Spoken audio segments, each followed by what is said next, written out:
இந்த உள்ளூர்ல இருக்கிறவனை எல்லாம் தெலுங்குன்னு சொல்றாப்புல இந்த சீமானு. அங்க ஆந்திரால இருந்து ஒருத்தர் தமிழ் கடவுளுக்கு தெலுங்கு ஒரிஜினல் தெலுங்கா இருக்கிற அவர் அங்க இருந்து வந்து இங்க வந்து தமிழ் கடவுள் முருகனுக்கு சொல்றாரு.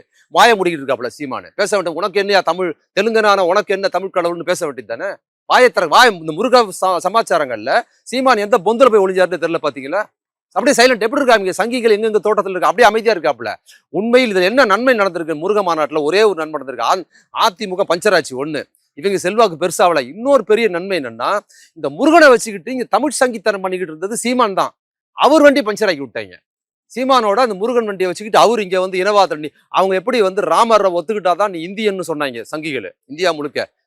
இது வந்து ஜெய் ஸ்ரீராம்னு சொல்லுன்னு அது மாதிரிதான் இந்த சீமான் என்ன பண்ணா தமிழ்நாட்டுல நீ தமிழன்னு சொன்னா முருகனை ஒத்துக்கிட்டதான் தமிழன்னு இந்த சங்கீதனம் பண்ணிக்கிட்டு இருந்தாப்புல. அந்த சங்கீதனத்தை காலி ஆயிடுச்சு. இன்னொரு பக்கத்துல விஜய் வந்து போன வருஷம் ஒரு 6 மாசத்துக்கு முன்னால பஞ்சர் ஆக்கினாப்புல. இந்த மிச்ச முருகனை வச்சுக்கிட்டு பட்டையை போட்டு அது பணம்பரத்துல ஏறி வண்டி ஓட்டலான்னு பார்த்தா அதை இவங்க பஞ்சர் ஆக்கிட்டாங்க பாத்துங்க.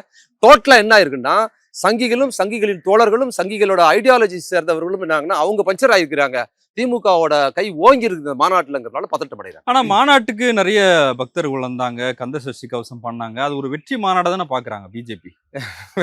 அவங்க பின்ன தோல்வி மாநாடு உங்கள்கிட்ட சொல்லுவாங்களா? ஏன் நீங்க என்ன பாக்குறீங்க? உங்க கருத்து என்ன பாக்குறீங்களா? மாநாடு எப்படி இருக்குது?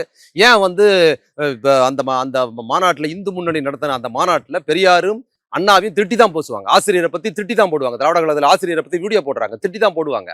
அந்த திட்டி போடுவாங்கன்னு தெரிஞ்ச மாநாடு என்ன பெரிய மைலேஜ் உங்களுக்கு? நீங்க திட்டி தானே போடுறாங்க. உங்களுக்கு நீங்க அதுல செல்வாக்கு தேட வேண்டியது தானே. ஏன் செல்வாக்கு தேட முடியல?